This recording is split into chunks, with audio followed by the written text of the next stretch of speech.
to the Trump administration replacing Border Patrol official Greg Bovino with border czar Tom Homan. I'm Frank Billingsley. And I'm Celestia Sherman. We'll also talk with John Diamond, the senior fellow in public finance at Rice University's Baker Institute, who will discuss the latest issues impacting the Federal Reserve. And I'm Ernie Manous, plus Clay Ross, founder of the music group American Patchwork Quartet, all about their upcoming cabaret-style concert at the Hobby Center. And as always, we want to hear from you. Give us a call or text at 713-440-8870 or email us at talk@hellohouston.org. You can also watch us live on YouTube. Go to houstonpublicmedia.org and click the purple box.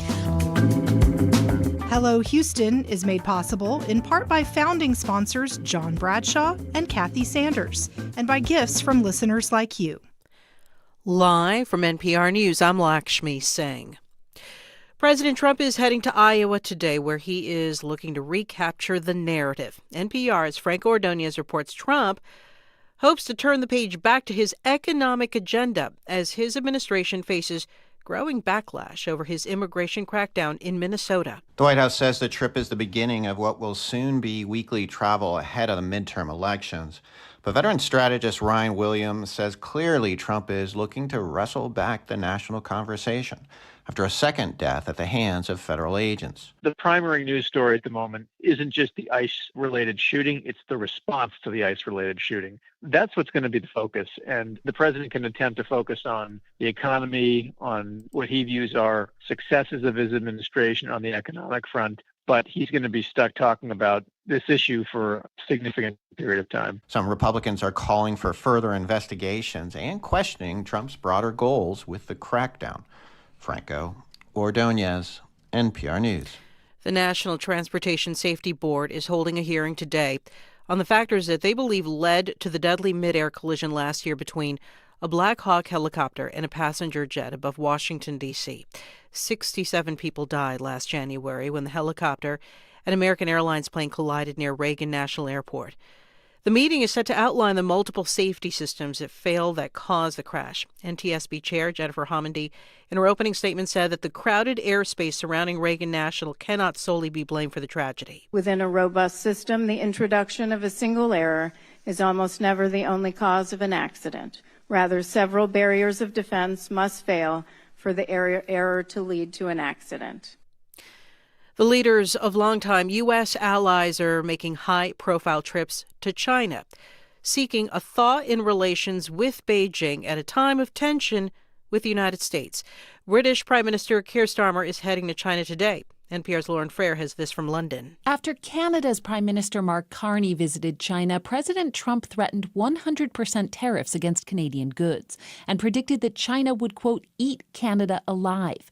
Now, as British Prime Minister Starmer heads to Beijing, Eurasia Group analyst Mujtaba Rahman says he's going to have to be very careful not to annoy Donald Trump, but clearly believes there are economic returns from a deeper and more cooperative relationship with Beijing. This is the first visit to China by a British prime minister in 8 years. Starmer is bringing a plane load of British CEOs with him.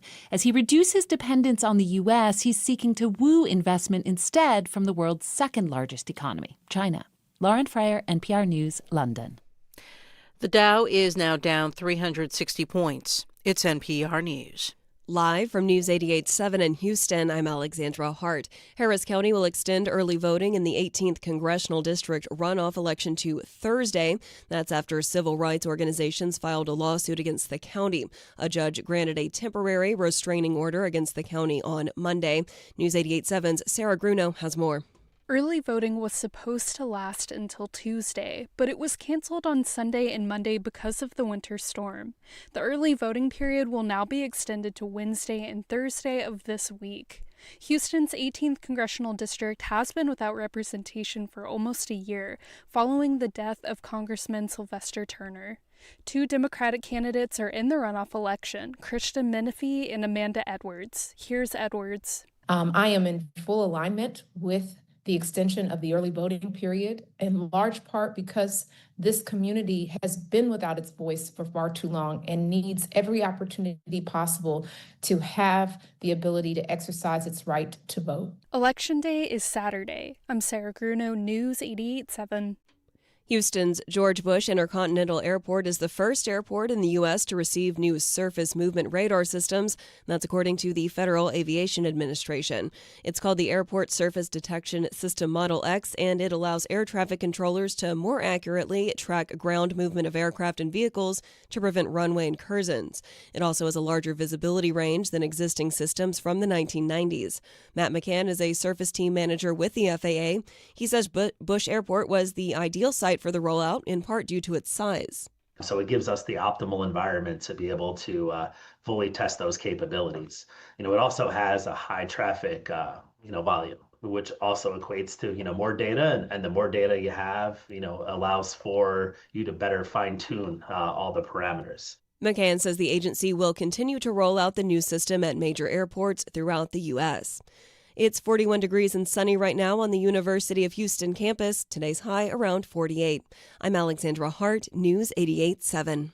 Support for NPR comes from NPR stations. Other contributors include Fisher Investments. Fisher's dedicated team of specialists provide resources on investing, retirement income, estate planning, and more. Learn more at FisherInvestments.com. Investing in securities involves the risk of loss.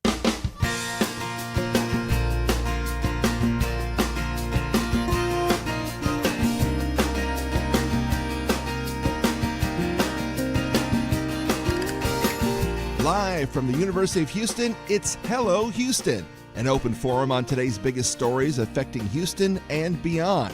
Call now, 713-440-8870, or let us know your thoughts on today's topics by emailing us at talk@hellohouston.org.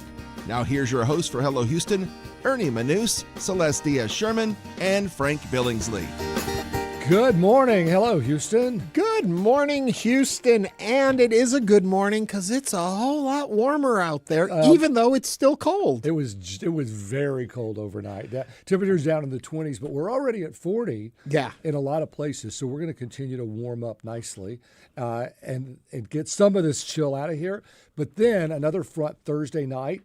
Slight chance of rain, 30%, and then we're cold for the weekend. So 40s and 20s as we move into Friday, Saturday morning, Saturday, Sunday morning, Sunday. So it's going to be a chilly weekend, but I don't think it's not going to be brutal.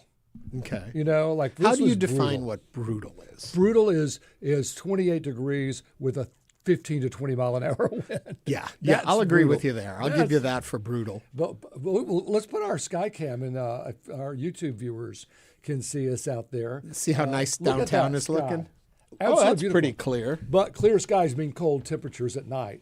Yeah. But it is a beautiful day out there. Celeste, did you stay nice and warm? I did. I stayed nice and warm. The pipes didn't freeze. There was a lot of ice on my car this morning, so...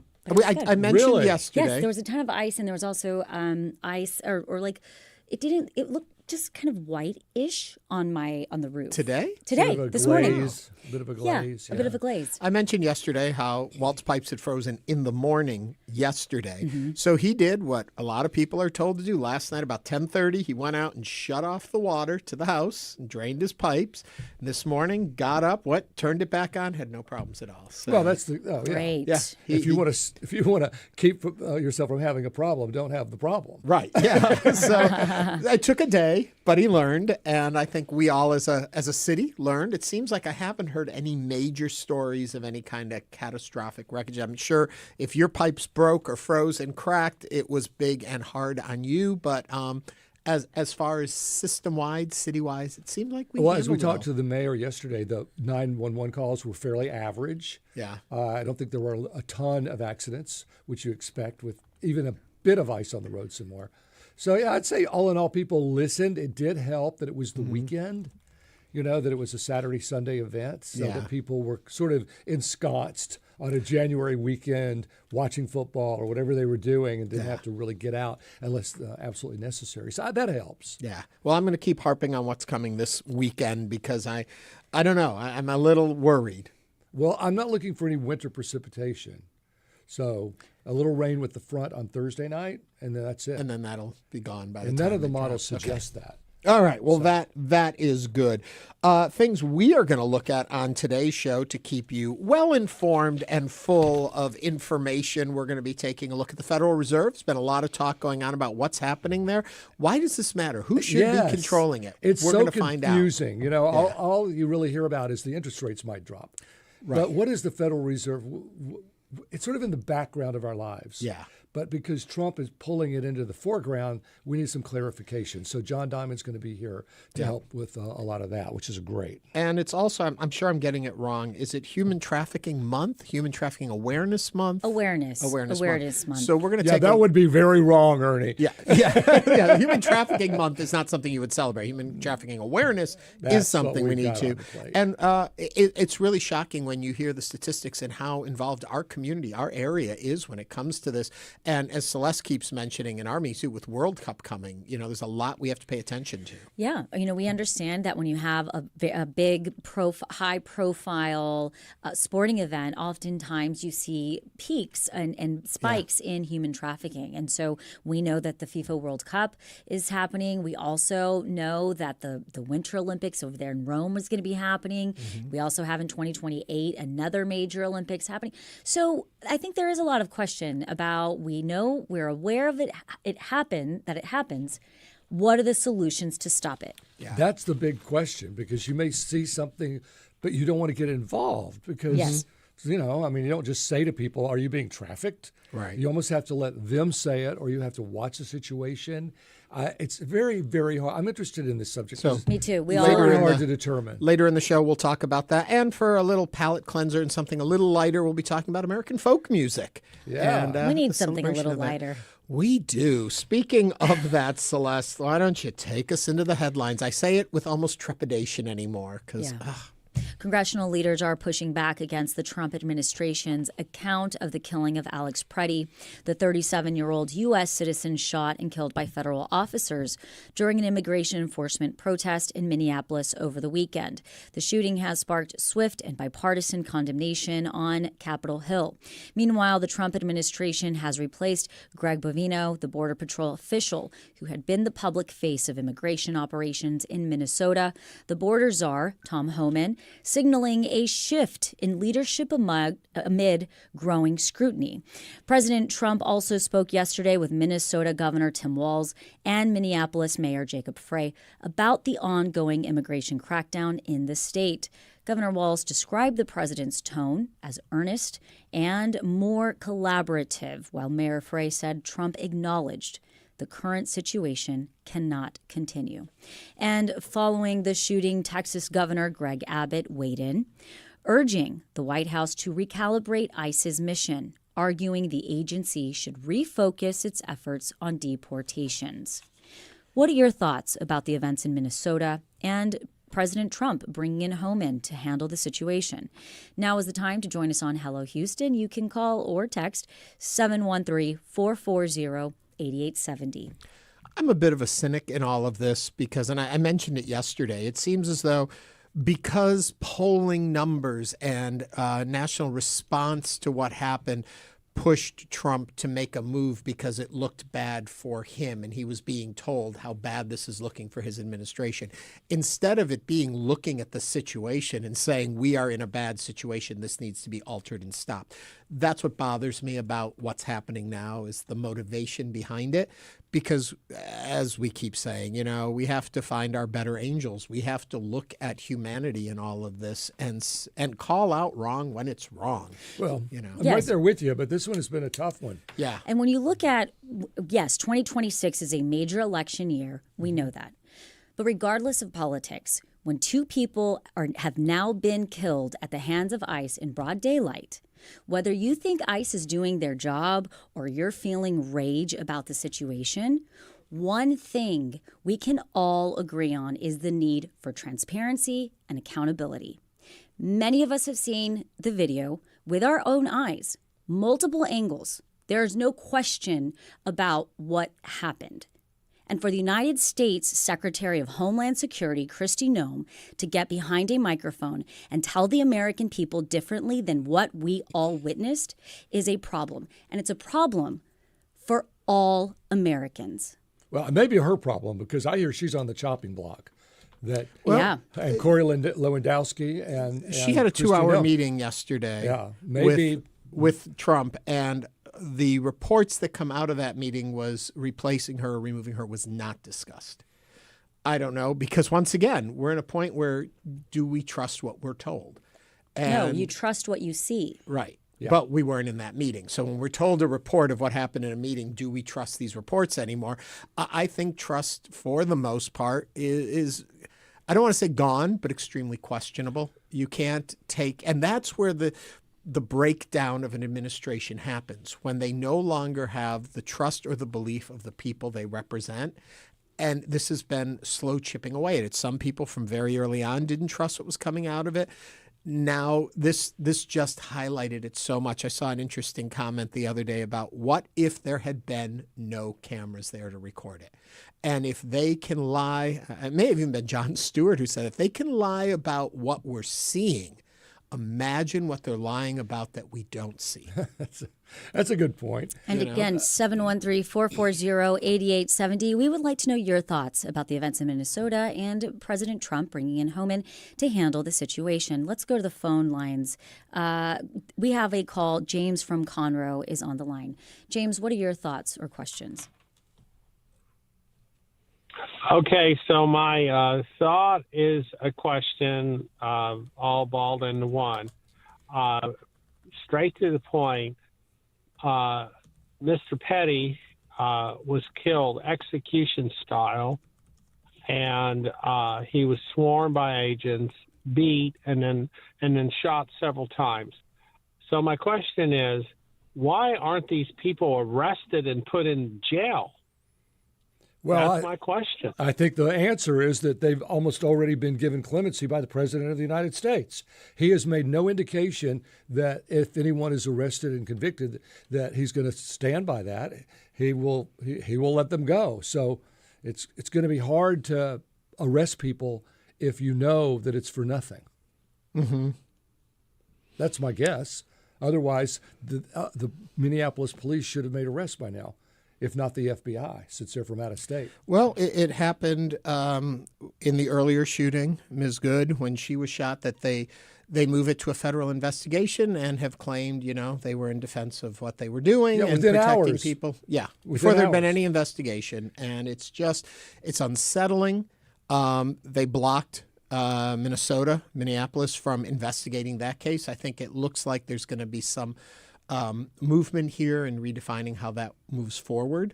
What it does is it defines authoritarianism. Mm-hmm. When you have one person saying, go and do this, and these are the people I've sent to clean house or deport people or grab people off the streets, and I stand by them no matter what they do, no matter how. In fact, there may be this very subtle idea that, you know what, this is what happens when you protest against us. You risk your life. That's whether it's a peaceful protest or not, you just shouldn't be down there bothering us. Let us do our job without your opinion, and we'll all get along fine. Mm-hmm. That seems to be the message from the White House. Leave us alone. Well, it does seem to be shifting, and a slight shift there in how it's being looked at. There are conversations that are being had. Yeah. And that's what we understand, and that's what we know, and that is the first step in the right direction. We are far from the right direction. However, it is, at least there are conversations of there being a productive conversation. Again, 713-440-8870. Let's go to Dan from Southeast Houston. Dan, welcome to Hello Houston. Hi, thank you for taking my call. I haven't heard this point of view made, but I feel it's important. If you observe law enforcement trying to detain someone and you enter the conflict to prevent them from accomplishing their task and you're armed, that's very foolish. And my question to the Minneapolis chief of police is, are you telling me that your officers would not have done the same thing? That's my point of view. I think it's horrible. It's a tragedy. I wish it wouldn't have happened, but the fellow that entered that conflict, that was a very foolhardy act, and he paid for it with his life. Thank you for calling, sharing your point of view, Dan. I will say, from what we are now learning from video footage and such, that the woman that started this portion of the conflict was that an agent, and I don't believe it was actually ICE, but the agent that walked across the street got in a conflict with this woman. She was not the woman they were there to detain. She was not the woman at issue for this operation. The agent pushed her to the ground, and then Alex came over to stand in the way of the assault on the woman, and he had his hand up in the air when they were both pepper sprayed. So it wasn't as though Alex was interfering with the operation of who they were going to detain. It was a bystander, and they were some footage away. The officers, the agent had to cross the street to go over to them to get involved in the conflict. That's new video that's coming out where they have a few minutes leading up to the incident that happened. And as always, remember, the videos we see are just a portion, a moment of what happened. So the further out you can see to understand the situation helps clarify it. But it seems as though it's still clarifying in the direction we tend to believe happened. Let's go to the phones again. Ian from Clear Lake. Hi, Ian. What's your thought or comment? Hello. I just wanted to say that there's some Americans out there cheering on the death of other Americans, and they need to take a good long look in the mirror and ask themselves some really hard questions. If this had happened under Biden, those same people wouldn't be cheering. They'd be up in arms. They just need to think, if this is right under my regime, then it's right under all regimes. Mm-hmm. And that's completely unacceptable. Thanks, guys. Yeah. Thank you for your call. 713-440-8870. Robert from Richmond, what's on your mind? Hey, guys. Good morning. I just want to say everything that's been going on, it seems to me that this is the fault of Congress and the American people. Congress, mainly because they enabled the presidency to become what it is. They chose to kick the can down the road, not take on issues because they're so worried about whether or not they'll get reelected that they just decided not to do anything. And that's what led us to this point, is my view. And I'm curious to get your thoughts. And then also, politicians are a reflection of society. So I feel like the previous caller is right. Everybody needs to take a look at themselves in the mirror, irrespective of if they're Republican, Democrat, Independent, or otherwise, and truly ask themselves, are we American or what are we? I'll hang up and listen. Thank you. Mm-hmm. Yeah, I think you're right. Unfortunately, there have been a few Congress people that have stood up to the president. I hear them making noise on the morning talk shows, but they're not really getting anywhere with all of that. They're doing their best to object. But when the president of the United States is the most powerful person in the world, he's the most powerful person in the world. And he can make these orders and has been able to execute them and get out there and put people where he wants, sending National Guard. And then the courts a few months later can say, oh, no, you can't do that. But by then the damage is done. Mm-hmm. And when you watch these the actions, it almost feels like the Jets and the Sharks, like some gang out there on the streets in masks with very serious guns, just grabbing people. You don't see any yellow tape that says this is a possible crime scene. Do not pass this. Do not come into our area, because they don't ever define their area. They show up and they decide all of it's our area, and if you're in our way, we just might kill you. Mm-hmm. That's the feeling I get. 713-440-8870. Lloyd from Northwest Houston is on the line. Lloyd, welcome to Hello Houston. What is your comment or question? Thank you. My comment is, in my opinion, this is absolute authoritarianism. It's been several people have made references to a lot of the unmasked pictures of ICE agents. They have related them back to the January 6th insurrection. And in my mind, during the debate, when Mr. Trump said, Proud Boys, stand back and stand by, we now know what they were standing by for, to be put into service. Mm-hmm. Can't argue against that, Lloyd. I mean, I don't know if everybody would agree with that, but I think you're onto something. Mm-hmm. And again, you're listening to Hello Houston. You can join the conversation, 713-440-8870. 8870. We have been receiving quite a few texts. My British computer guy says getting rid of Greg Bovino was a good first move. Still more action needs to be taken. We did also receive this text. The country is being run by morally impotent demagogues. The Second Amendment is not for Kyle Rittenhouse and J6 insurrectionists, but both instances were brandishing rifles in protest. Alex Pretti had an open and carry permit, yet only holding a phone in the hand. And we also have another call, Jay from the Med Center. Jay, welcome to Hello Houston. Forgive me that you just made a comment about what I was calling in regard to is Kyle Rittenhouse was a young man who was glamorized for killing an unarmed protester walking down the street and has been given speaking engagements, paid speaking engagements across the country, celebrating what he did to defend their rights. And Alex was killed for the exact same thing. And the people that glamorized Kyle Rittenhouse are vilifying and labeling him a domestic terrorist in the exact same scenario.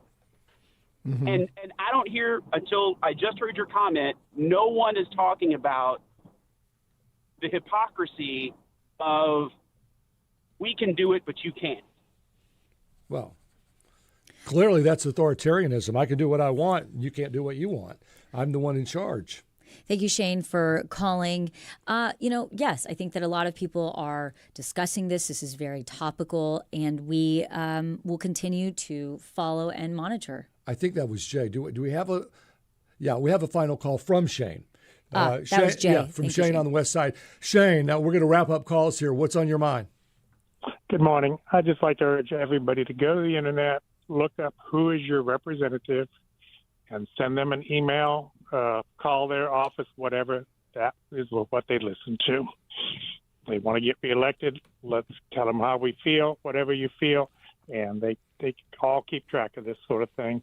They're interested in getting reelected. So let's give them what our thoughts are directly, and I think it'll make a bigger difference than people just chit-chatting about it. Mm-hmm. It will help. It will help. And as Ernie always says, vote. So if you're not registered to vote, get registered now, because those elections will get here sooner than later. And as the caller just said, calling your representatives matter. They do pay attention to those. There's unfortunately so much of our politics is guided by reactions as opposed to following good moral judgment. I don't know. I'm kind of spiraling off here.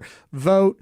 Let your voice be heard. There is a special election going on right now for Texas 18th, just to promote that through the week. Coming up on Hello Houston, we're going to talk with John Diamond, Senior Fellow in Public Finance at Rice University's Baker Institute, about the Federal Reserve. This is News 88.7. Stay with us.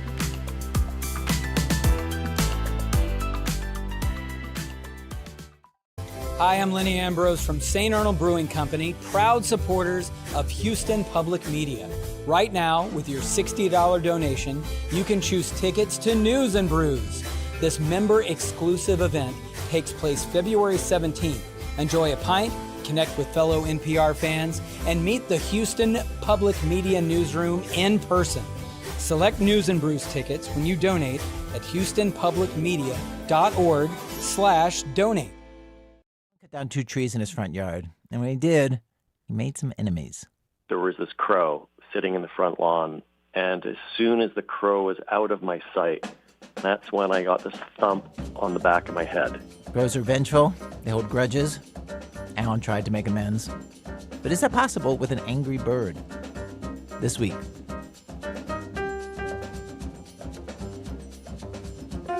You can hear that tomorrow night. It's on at 9 p.m.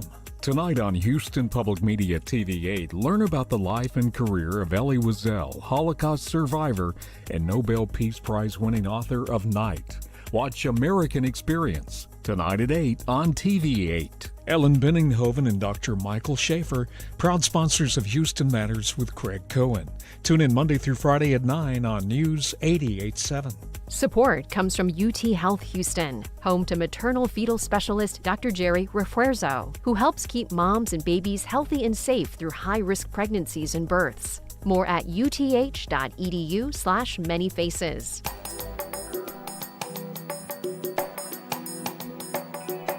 And now back to Hello Houston. To comment on any of today's topics, call 713-440-8870 or email us at talk@hellohouston.org. Now back to Ernie Manous, Celeste Diaz-Sherman, and Frank Billingsley. The Supreme Court is in the middle of weighing a case that could have major implications for the independence of the Federal Reserve.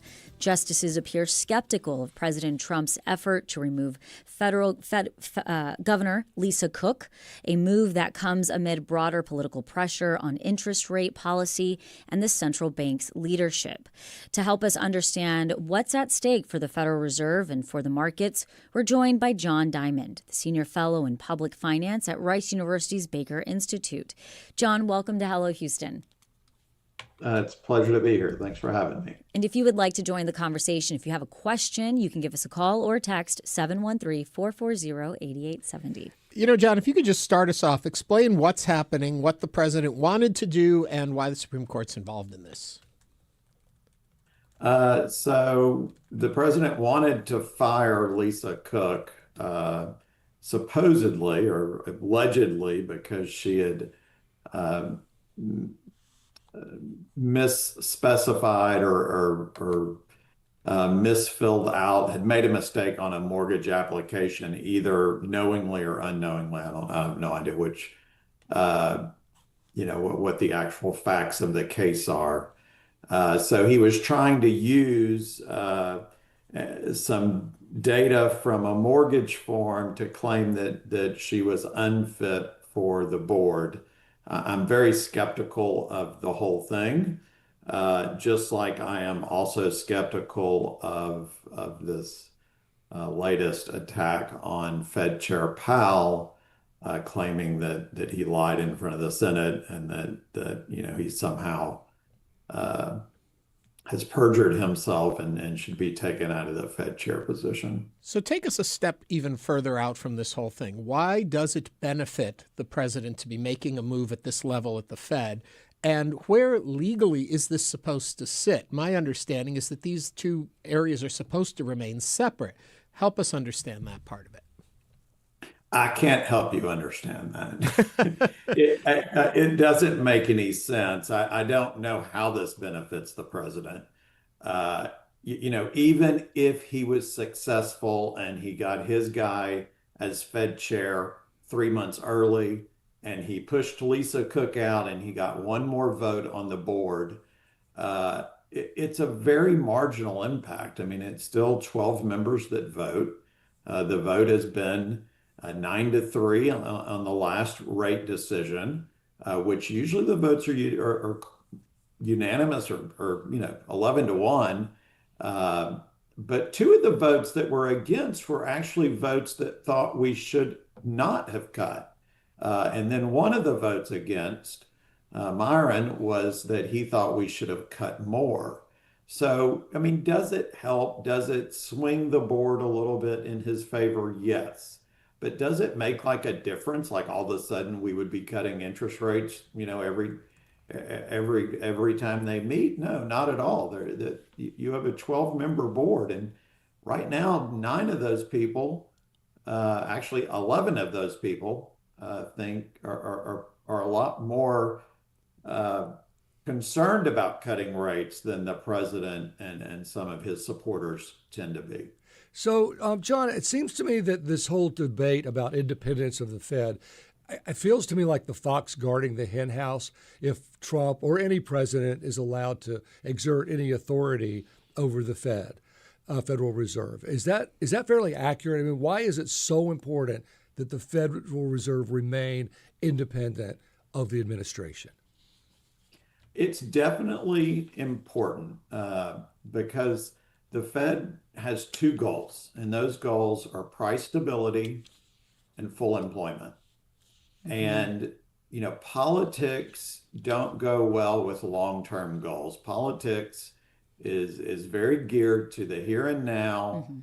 and what people feel, and how can we make people happy right in this moment, not what's best for the long term. And so that is why we've tried to create independence for the Fed, so that the Fed can focus on monetary policy, both what's best for the here and now, but also have a longer term view that is somewhat disconnected from the ups and downs of the political world. And so it is, Fed independence is critical. And I would say that when a country loses independence of its Federal Reserve Bank, currency devaluations and very high inflation is always close behind. And so we don't want to go down that road. Although it's not just about the president. I mean, Congress is asserting itself, or taking some of the Fed's independence all the time by running really large fiscal deficits. The larger the deficits, the more bonds the government has to sell, the less liquidity you have in the system, and that pressures the Fed to act in a way that takes away some of their independence. You're listening to Hello Houston. We are speaking with John Diamond with Rice University's Baker Institute. If you would like to join the conversation, you can call or text 713-440-8870. We're discussing the independence of the Federal Reserve. John, let me ask you about this then. The idea of having an independent Fed works because, as I'm assuming, if a president or an administration is looking towards short-term gains to make their term in office look better, it affects long-term how the nation's financial industry works. Help explain why it's important that you have this independence looking long-term, and why giving over, ceding this power ends up harming us also. It's similar to what Frank was asking, but just trying to get into the nuance of it. Well, I mean, so think of this year. The Republicans want to hold the House. It's an election year. This is the perfect time for politics. If politics was in control of monetary policy, they would lower the rate. They would lead up to the election in a boom economy, because voters would say, man, the economy is really hot. Things are really good. We really want this. And so then, they may win that election. But then all we have to do is step back to 2022. People loved all the handouts from the government. They didn't love the 9% inflation that came after, and they're not loving how unaffordable everything is now. And so that's a perfect example of how a short-term political benefit can lead to a very long-term cost for consumers and firms, and really wreak havoc on the economy. And that's what needs to be avoided. Well, and people forget that when the interest rates were really low and everybody bought houses, they were easy to get, but not always easy to pay for once you had them. And that led to the whole housing bubble. So I'm sure the Federal Reserve has to look at, really, like you say, the potential. Right now they're at 3.64%. So I guess you could borrow money at 2 points higher than that, John? Is that generally the rule? Which is, it's a pretty low interest rate. It's not 3%, which it was for years, it seems like. So it has gone up. But gosh, I mean, my first house was a 12% interest rate back in the 80s. So it can get really ugly if you're not careful. Correct. And historically, interest rates are low right now. But, the Fed doesn't really think about that type of thing. Again, the Fed has two mandates: full employment. So they're looking at the job market thinking, we're really not adding many jobs. And the trajectory of the job market is that it's weakening month over month over month. And so the Fed has been cutting because I think they're very worried about where the job market is going in the next 6 months. At the same time, prices are going up by 2.8, 2.9% year over year. That's higher than the Fed's 2% target. And so they're having to weigh two issues that are moving in opposite directions. One says cut rates, one says at least keep rates where they are, maybe raise them. I think right now they do have a slightly restrictive rate, so leaving it where it is fine. But continuing to cut, you could overheat the economy, and whereas that would be good in the short term, it's really bad in the long run. You know, John, about 2 weeks ago, Jerome Powell sent a very clear message and pushed back against the investigation. Usually somebody who seems to stand pretty neutral when we do look at politics. What do you think that meant? And why do you think he felt the need to send a very clear message on his stance? I think he did that just purely based on principle. I'm not certain that Powell is that concerned about finishing out his 3 months. I don't think that's a big win for him. Mm-hmm. I think Powell is just really worried about the political environment, how the president has been, trying to force him to cut rates. And he's been pretty childish about it in terms of calling him names too late and blah, blah, blah. And I think actually having them bring charges, having the Justice Department bring charges against the Fed was kind of a last straw. Like that's like calling Powell a name, giving him the nickname too late isn't, it's not really anything significant. But when the Justice Department decides to bring charges, we've crossed a line.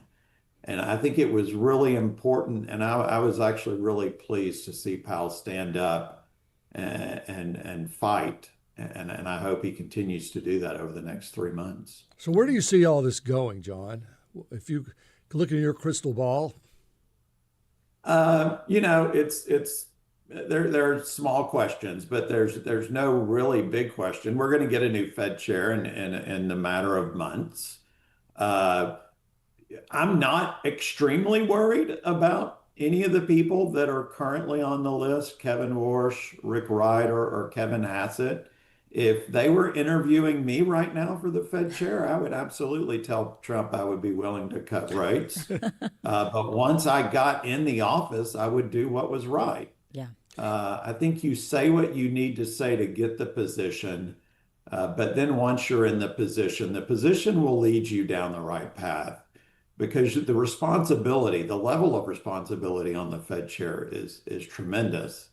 And I think that, I think Powell's done a great job under some really trying circumstances. I don't think he ever wanted to be the Fed chair that implemented the type of quantitative easing that he did post-COVID. And I think it was really hard.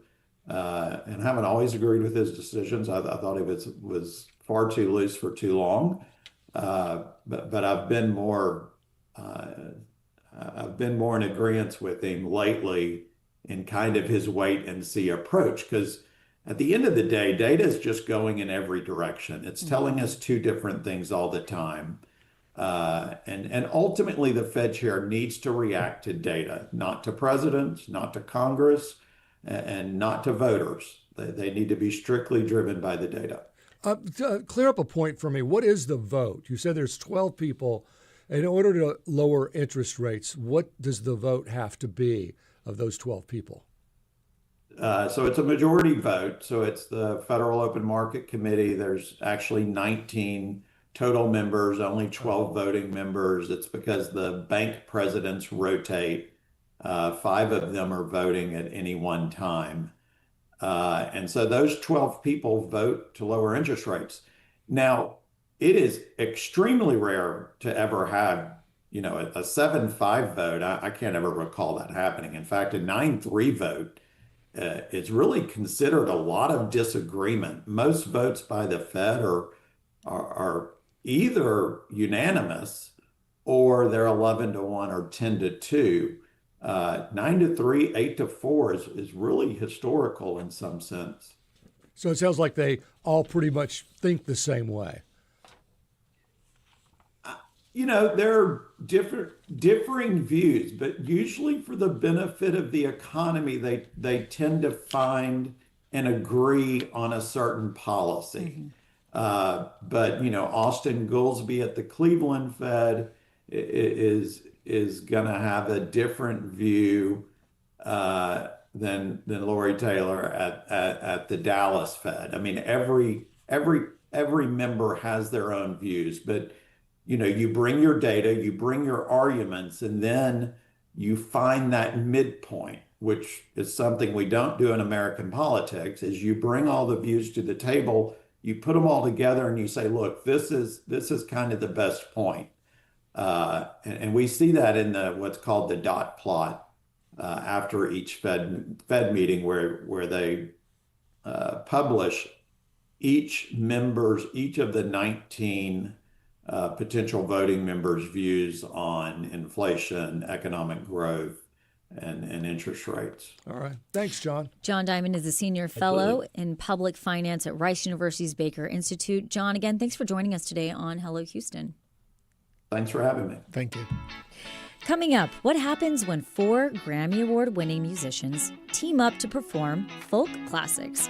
We're going to find out. Stay with us as Hello Houston continues.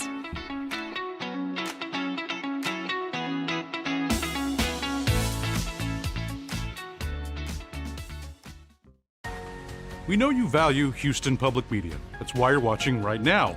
So take the next step and become a new member of the station you rely on. Every gift makes a difference. And what matters most right now is supporting the station that brings you the news and information you rely on. It only takes a minute to make a big difference. So join as a new member today at houstonpublicmedia.org/donate or call 800-364-8300. What the artificial intelligence boom looks like right now is a whole lot of data centers being built in a whole lot of places. Data is becoming more and more valuable. It's almost like the new oil, if you think about it, in terms of the value proposition. I'm Kai Rizdal. We will go to the center of the AI universe next time on Marketplace.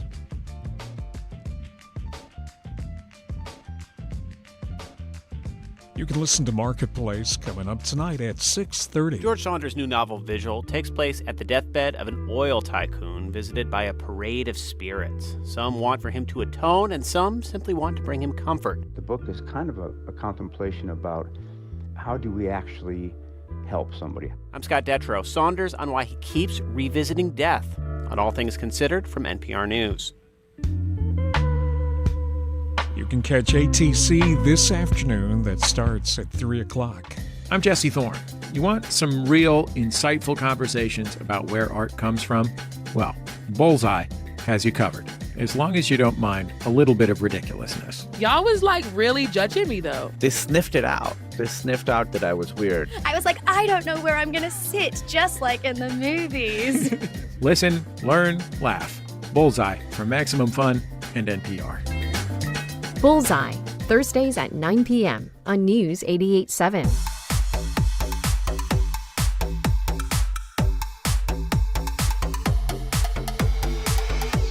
And now back to Hello Houston. To comment on any of today's topics, call 713-440-8870 or email us at talk@hellohouston.org. Now back to Ernie Manous, Celeste Diaz-Sherman, and Frank Billingsley. American Patchwork Quartet is a musical group made up of Grammy Award-winning musicians from 4 cultures who breathe new life into beloved American folk songs. Founded by guitarist and vocalist Clay Ross, the group blends dynamic guitar work with Indian vocals and jazz-driven rhythm to create a rich, modern sound that reminds us of America's multicultural roots. Later this week, the group will be at the Hobby Center for Live at the Founders Club in a cabaret-style concert, Modern Folk Multicultural Roots. To tell us more about the group and the upcoming concert, please welcome American Patchwork Quartet founder, Clay Ross. Hello there, Clay. Hi, it's a pleasure to be here. Thank you so much for having me and welcoming me to your Houston audience. We're so excited to come to town. We're happy to have you. And if folks want to join the conversation, you can do so just by picking up your phone or texting us 713-440-8870. You know, Clay, I got to ask you, when I think of folk music, I basically think of music of the people, for people, really good storytelling. Talk to us about your music specifically and the stories that y'all tell. Amen. Absolutely.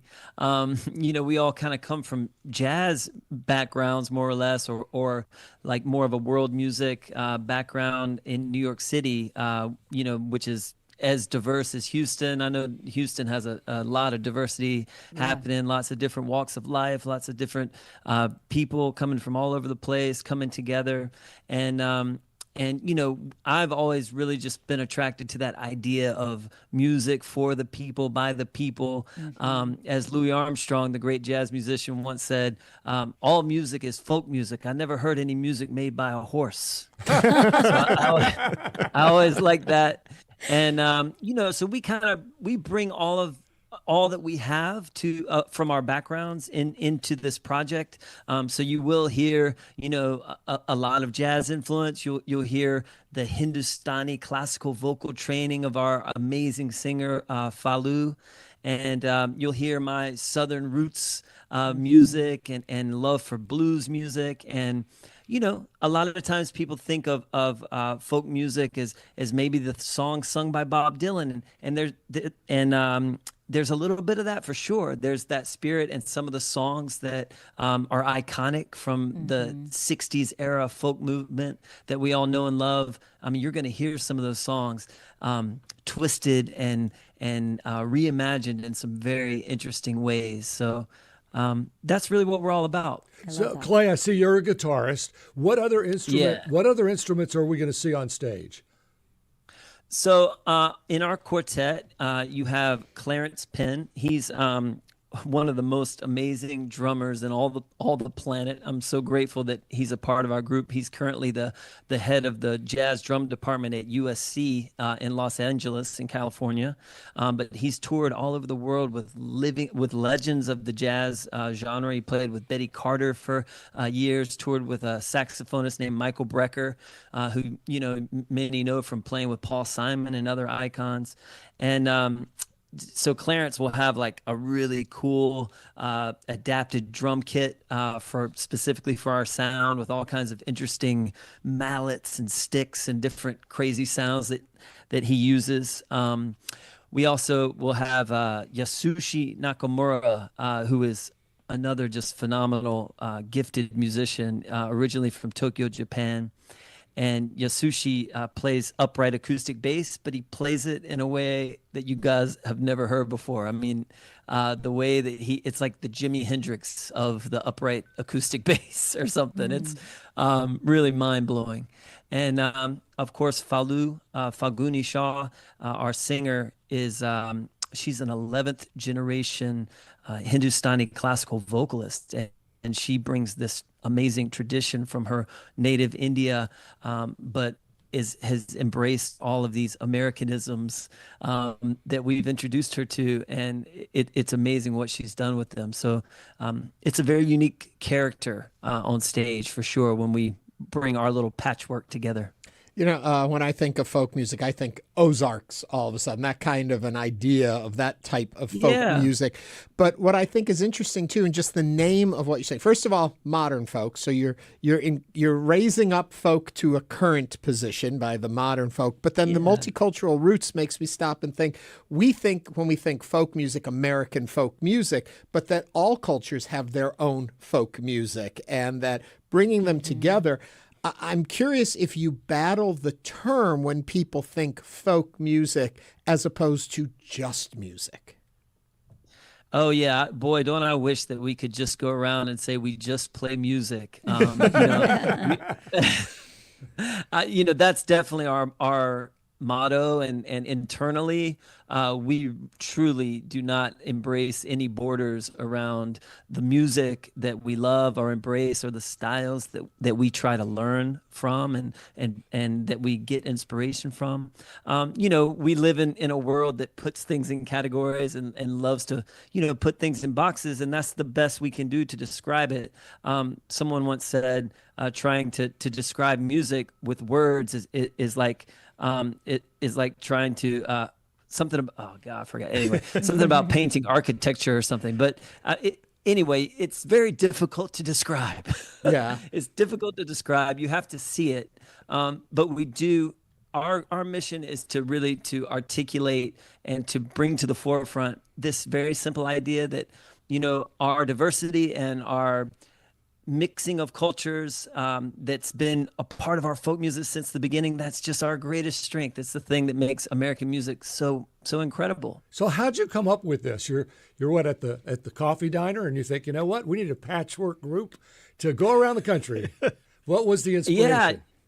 Yeah, honestly, it was super organic. It was what I love most about this group and the idea is that it happened because of people. You know, and folk music, right, is about people.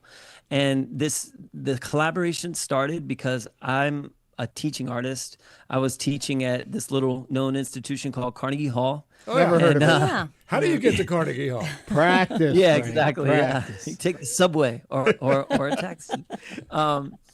And I at Carnegie Hall, a fellow teaching artist that I was introduced to was Fallou. And the first time I heard Fallou sing, it literally blew my mind. I'd never heard such a pure vocal tone. And that Hindustani classical training, as I said, it's really something for American audiences. I think it's something really just marvelous. It's different, but there's no denying the power. And I thought immediately, wow, it would be so amazing to collaborate with Fallou, but I wasn't sure what our common denominator would be, because I have no idea about Hindustani classical music. And we decided that we could build a collaboration on the idea that we are both American, and whether my ancestors came here 100 years ago, or she came here 20 years ago, as she says, fresh off the boat, we're both American, and we both are exploring this modern American identity through music. A question about the folk music of different regions, different people. When you look at that, are you more surprised to see the differences in how this music evolved, or the similarities in what you learn from people from their folk music? Yeah, that's a great observation and question, because I think another thing that we're really trying to highlight are the differences, right? We don't like the idea that everything should just merge together and be, look at all the things that we all share in common. I mean, that is one of the points, and that's true, right? There is a common denominator in life, and a lot of these songs that we sing, they're about universal themes: love, loss, songs of nature, and those are truths all over the world, no matter where you're from. But we also love the idea, the metaphor of the patchwork, and we use that instead of this idea of the melting pot. A lot of people often refer to the American melting pot of culture and music, and we don't love that idea too much, because we don't want anyone to melt. We want everyone to maintain the integrity of what they do. We want everyone's identity to be seen. And actually, when you see the four of us on stage, it's a great place to actually really observe firsthand the differences in the musical backgrounds that we bring. And you see that. And there are moments, on the edges of what we do, where everything blends together very seamlessly. But at the core of who each of us are as individuals, you will see a very strong personality and a very strong musical identity.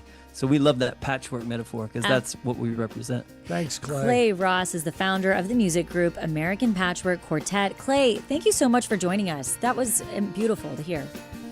Oh, I can't wait. I hope to see you guys soon. We're nearly sold out, so get your tickets, guys. Thank y'all. American Patchwork Quartet will be appearing in the cabaret-style concert Modern Folk Multicultural Roots at the Hobby Center for 2 performances. For more information, visit thehobbycenter.org.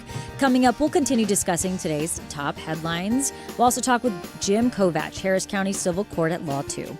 Stay with us for the second hour of Hello Houston. Stay tuned. There's more Hello Houston on the way with Ernie Manous, Celeste Diaz-Sherman, and Frank Billingsley. For the latest in local news, subscribe to the Hello Houston daily newsletter at HoustonPublicMedia.org. Hello Houston is a production of Houston Public Media. The opinions expressed by the guests of this program are solely their own and do not represent the views of management, staff, or underwriters of Houston Public Media. This is News 88.7.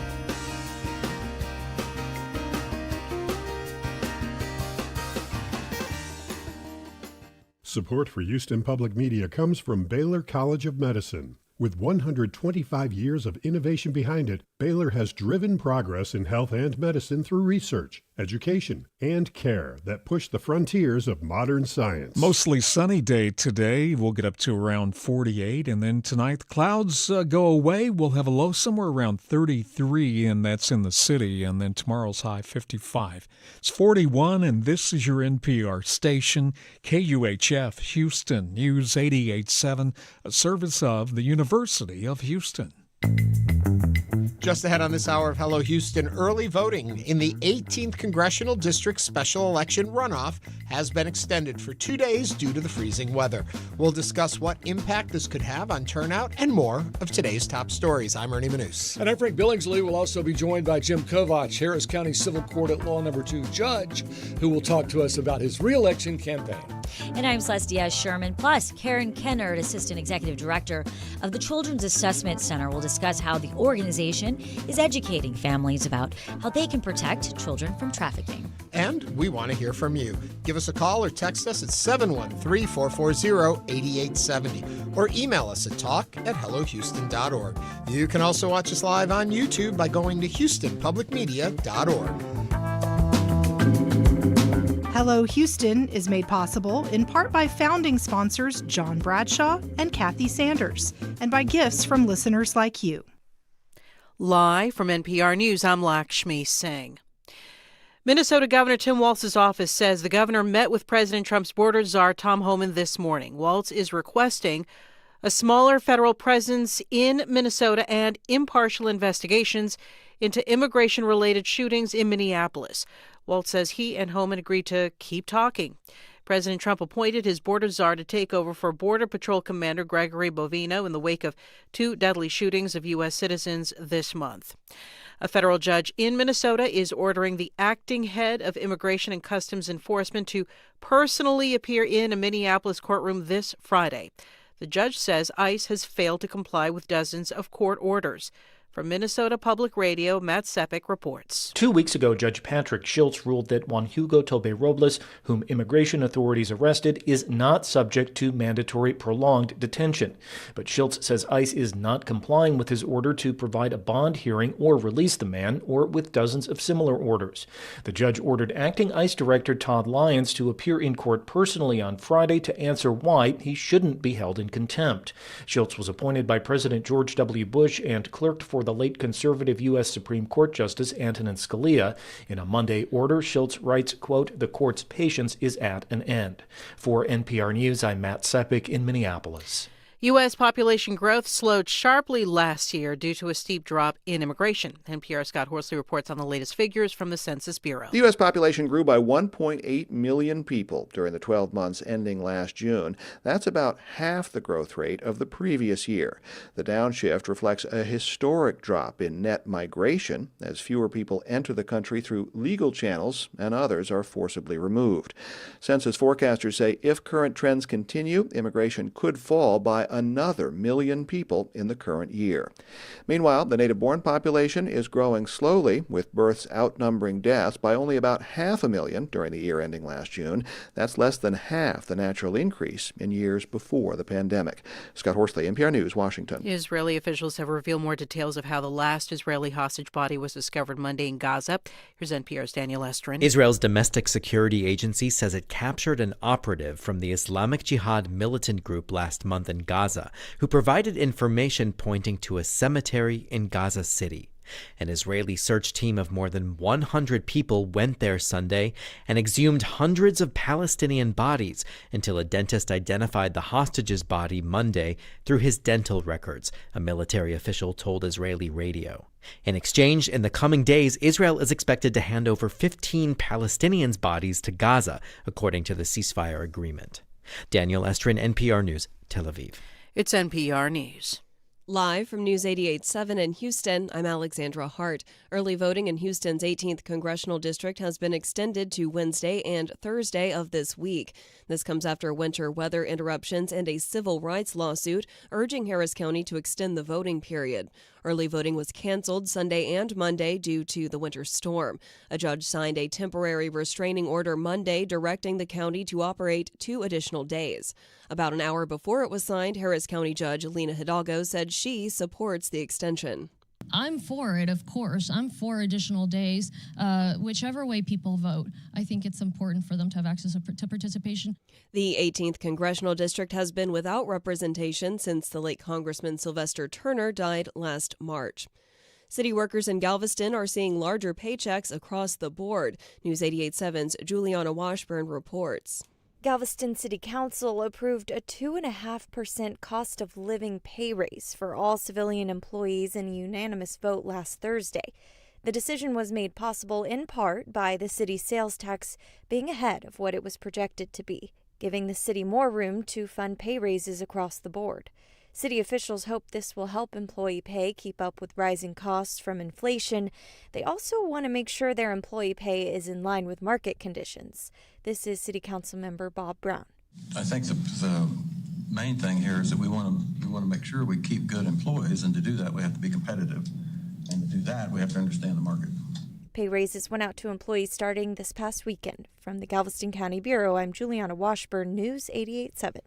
Houston firefighters rescued an elderly man who was trapped inside of his home last night. The fire department says strong winds and freezing temperatures made the conditions especially challenging. Crews located the man in a bedroom, according to multiple outlets, and were able to secure him from there. The man was taken to the hospital for treatment. It's 41 degrees and sunny right now on the University of Houston campus. High today around 48. I'm Alexandra Hart, News 88.7. Support for NPR comes from NPR stations. Other contributors include Capital One, offering their premium travel card, Venture X. What's in your wallet? Terms apply. Details at CapitalOne.com. And listeners like you who donate to this NPR station.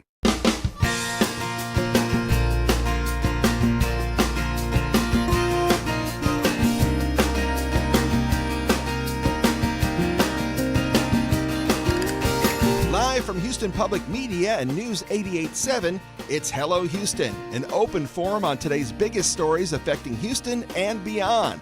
Call now, 713-440-8870, or let us know your thoughts on today's topics by emailing us at talk@hellohouston.org. And now, Hello Houston with Ernie Manous, Celestia Sherman, and Frank Billingsley. Again, a second hour of Hello Houston, and you can feel the excitement in the air. But you know what else you can feel in the air is that cold has kind of moved a little away from us. You know, temperatures are getting there into the 40s today. Yeah. I know. I hate cold weather. I'm not a big fan. I like it when it's consistent because then I know how to live. But this, oh my God, it's 70 degrees. Oh my God, it's 20 degrees. Oh my God, it's 50 degrees. I can't live in that world. Yeah, well, that's your world right now. Yeah, that is. I do think it's actually quite beautiful out when the sun comes out and it's warming up-ish. Yeah, it's low 40s, but we'll get down to around 30, 32 overnight tonight. And then we'll keep warming up, and yet another front comes through Thursday into Friday, and it doesn't really have a lot of precipitation with it. Yeah. Maybe some Thursday rain, but it cools us back down for Saturday and Sunday. See, I like the cool weather. I like the cold weather specifically because then it makes we get a season. We get the feeling that it was cold. We got to bundle up. We got to be inside. And then summer's going to be here just around the corner, and it's going to be hot again. Yeah. And so I really enjoy it. And during Christmas in December, Ernie, all you could talk about was how you wish it was cold. Oh, and like I said, I love the cold. Because you can always put on more clothes.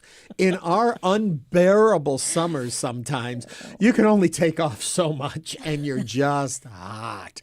Speaking of clothing, though, and remember, you can watch us on YouTube. Alex Garza says that she likes my UH-colored scarf. I have a red scarf on today. Go Cougs. And I'm realizing I am kind of warm in it, though, so it makes It's a little warm in here. Yeah, so it's right for the style. It's a little toasty. No, I love the cold. I love growing up east. One of the nicest, my most favorite memories is going outside late at night when there's that snow on the ground with the thin layer of ice on the snow, and you step and you hear the and it's silent and there's a crispness in the air.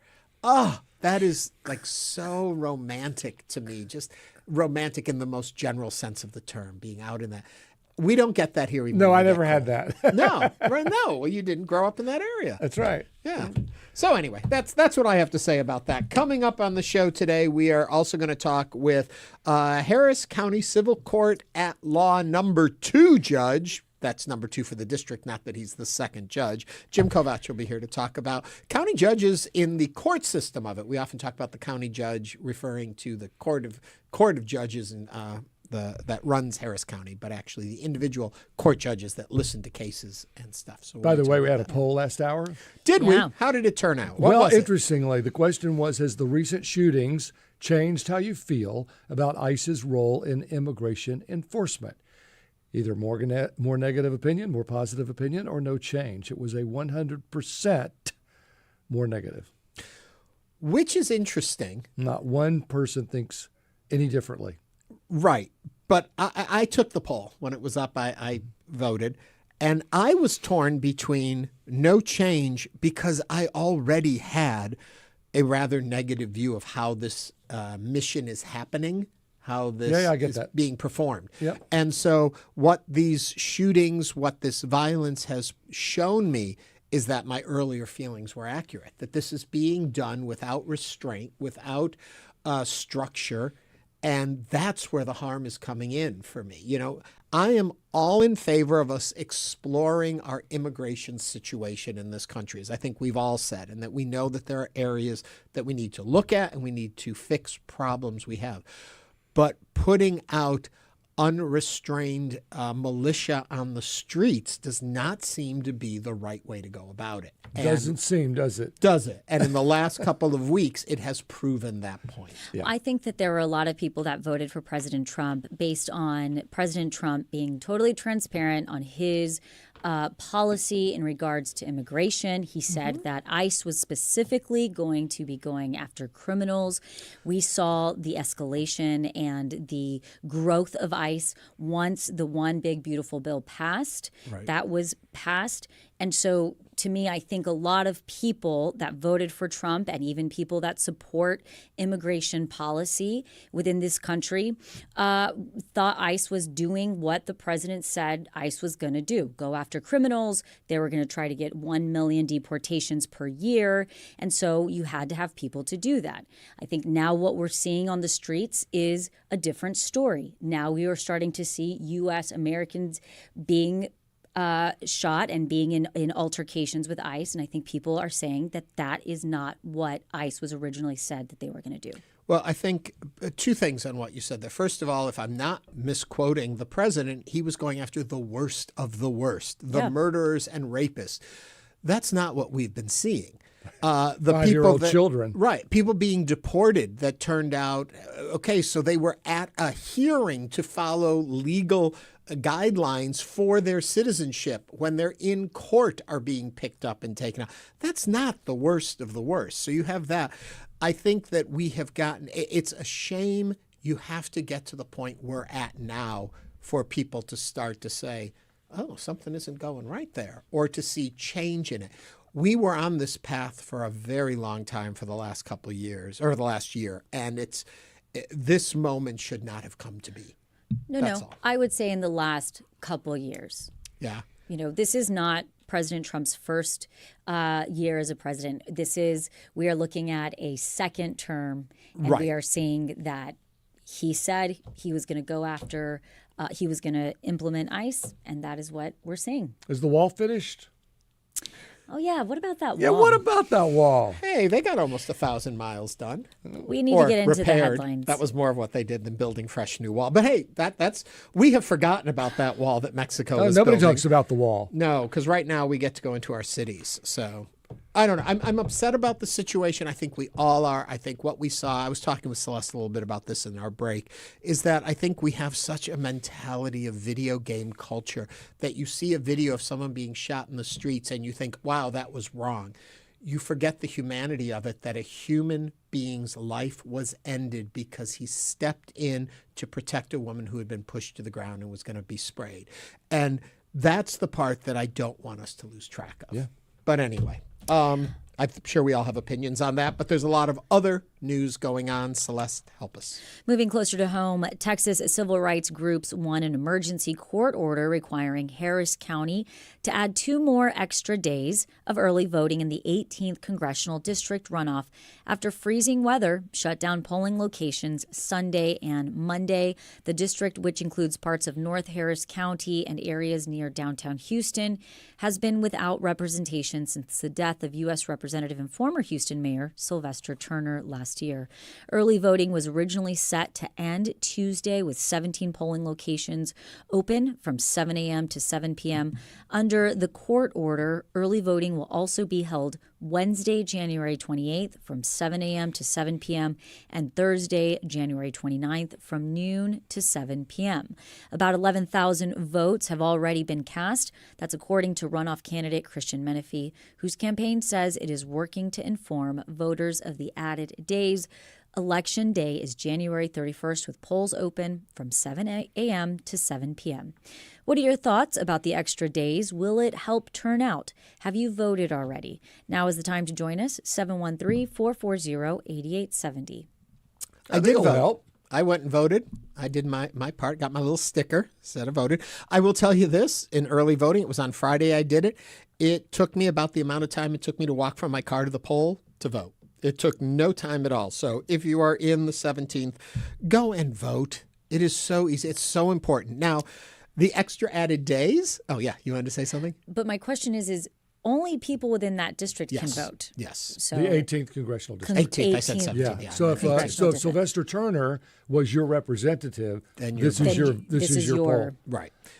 The couple problems in this. First of all, this should have been, as Celeste read, we haven't had representation in that just since March of last year. This should have been rectified by May of last year. Then we know why it by wasn't. November of last year. To think that we're still here without representation, that is a crime.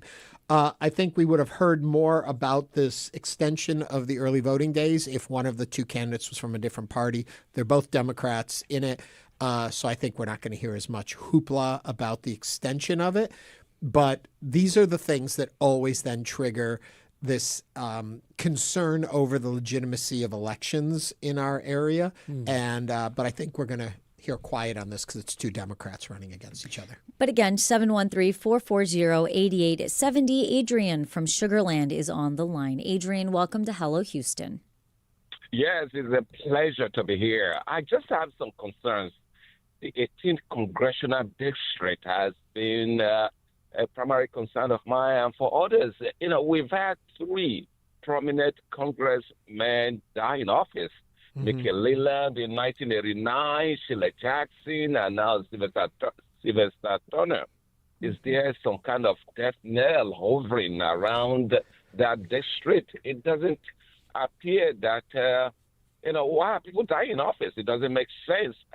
That I know people will eventually die in office if they stay too long in office, but it just raises a lot of mind-boggling questions as to why the districts. Look at Sylvester Turner, who was ready to take office, was already in office, and then Sheila Jackson, who was ready to get into the mayoral race and then suddenly dying. I know they had pre-existing illnesses, but still.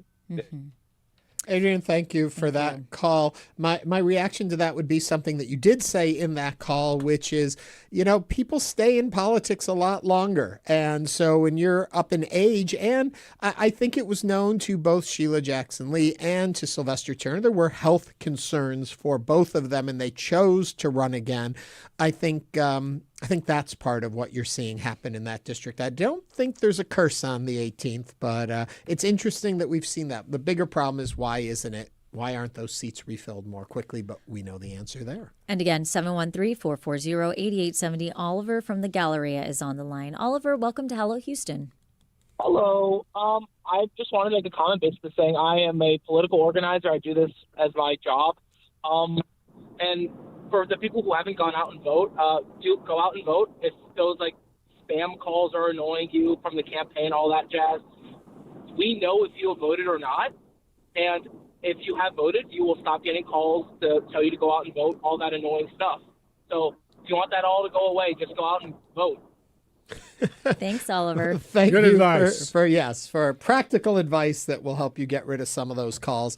Also, I think part of the problem is the confusion over the 18th, because as soon as this is done, there is a primary again for the 18th for who is going to then get the full term, because this actually is only to finish out Sylvester Turner's term, which ends in November. So the race is going to start all over again. If you've seen Al Green billboards up and stuff already, because he's running for it next. So don't get confused. But, I am excited to see who, we do have Christian Menefee and Amanda Edwards, two, I think, excellent candidates to be taking on this position. And to one of our callers, Adrian's point, young candidates who could really get into this position and I think have a lot of potential to do really great work. Yeah. Either which one. Also, we had a comment on YouTube of someone who voted very quick. And they voted for the 18th district. It's very fast.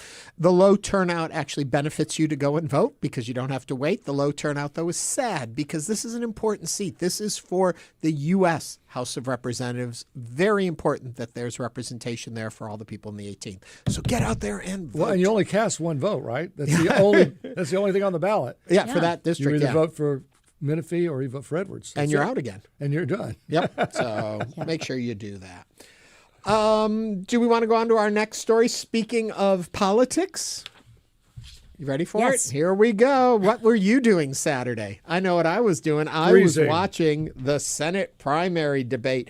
Texas Democrats Jasmine Crockett and James Talarico squared off Saturday in their first debate ahead of the March 3rd. There's another election day, U.S. Senate primary. The hour-long discussion highlighted different styles, more than any kind of sharp disagreements on core issues. Crockett cast herself as a street fighter, while Talarico emphasized his legislative record and approach to winning in a GOP-leaning state. Both candidates spoke broadly about the economy, healthcare, and immigration policy and positioned themselves as opponents of President Trump and his administration's actions, including recent ICE interactions and altercations. The two Democrats are each seeking to flip the seat long held by incumbent Republican Senator John Cornyn. Cornyn himself is facing one of the toughest primaries of his long political career, battling against both Houston area Congressman Wesley Hunt and Texas Attorney General Ken Paxton. Early voting for the Democratic primary for this race is set to begin February 17th. Right now, we know when we look at our polling, when it comes to working class people, I am leading by 20 points. We know that I am leading when it comes to African American men.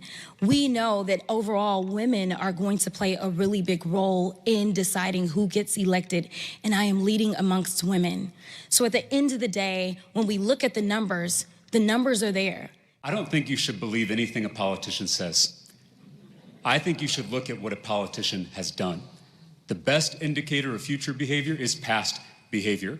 And the people in this room know that I have fought tooth and nail for our values in the Texas House of Representatives. I have gone toe-to-toe with the billionaires who are trying to dismantle public education in this state.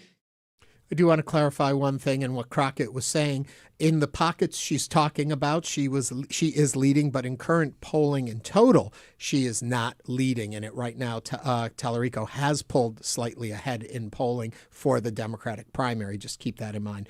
What are your thoughts on the debate, and did you watch it? Give us a call, 713-440-8870. Do you think Cornyn's going to come out on the Republican side? I think Cornyn is gonna take it. I think, and Celeste and I were just talking about this earlier. Yeah. I think especially what's going on nationally right now with what's happening with ICE and the distaste with the extreme right and how they've been handling immigration, it's going to have a backward effect over onto Paxton, who has seemed to be more of the conservative, whereas Cornyn is a little more toward the center when it comes to it. And I think that's going to help him in the primary for his party. Wesley Hunt, I don't know what he's going to do to that mix, but if it was just Paxton and Cornyn, I think that's what you would see. So then it's going to be whoever the Democrats pick up against, I think, Cornyn. Yeah. That's my armchair. And to the point we made earlier, Cornyn will be 74 next Monday. Yeah. I mean, he's an older gentleman. He's been there a long time. And so he wants another 6-year term to take him to his 80s, by God. Why not? Yeah. As opposed to Talarico or Crockett, who are both clearly younger. And to go back to a point that Celeste was making on our last story, talking about Edwards and Menifee, again, in the Democratic side, you've got good candidates. Sure. And so there's almost an embarrassment of riches. These are good candidates. Neither would you be embarrassed to have represent you, I believe. And so it's just who fits what you think. Now, earlier polling was suggesting that Crockett would win the primary, but couldn't do as well against in the full election against the Republican. But now polling is showing that that Talarico has the edge in the Democratic primary and could come closer to beating a Republican. So it's fascinating to watch, but we know from what we've seen in polls of late, you just never know. Kind of never know. Charlie Parker says on YouTube, Talarico will represent us better and work for the people. So that's his opinion. That's his opinion. And you know the best way for your opinion to be heard? Vote. Get out there and vote. Vote in that primary, as we mentioned, will begin February 17th. And for Texas District 18, that's happening right now. Coming up on Hello Houston, we'll talk with Jim Kovach, Harris County Civil Court at Law Number 2 judge, about his reelection campaign. This is News 88.7. Stay with us.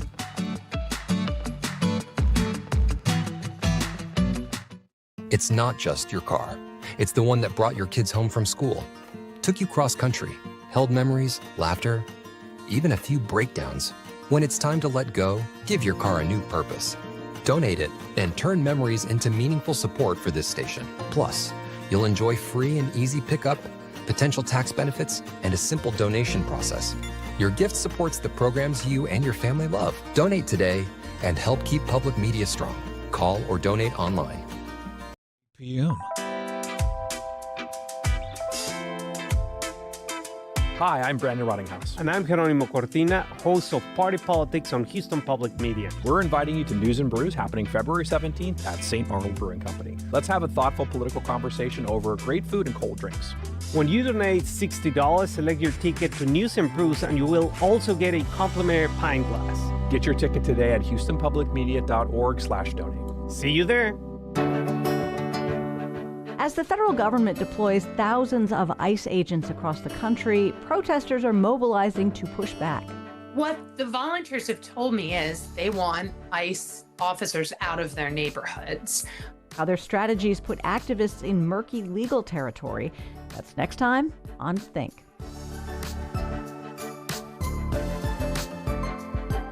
You can listen to Think. That's coming up tonight at 10 o'clock.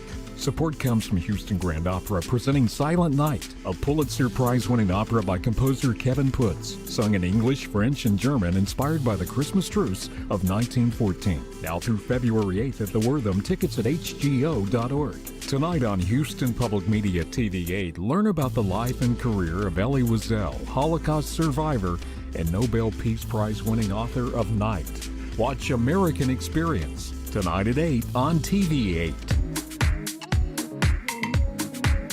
And now back to Hello Houston. To comment on any of today's topics, call 713-440-8870 or email us at talk@hellohouston.org. Now back to Ernie Manous, Celeste Diaz-Sherman, and Frank Billingsley.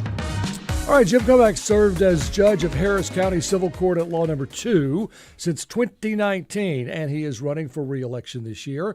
He'll face Ebony Williams in the upcoming primary election. And to tell us more about his platform, we're joined this morning by Judge Jim Kovach.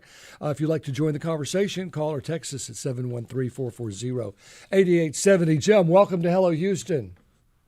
Thank you for having me. Hello, everyone. So we were just talking about Talarico and Crockett being up for the same race. How do you feel, Jim, about your competition in this race?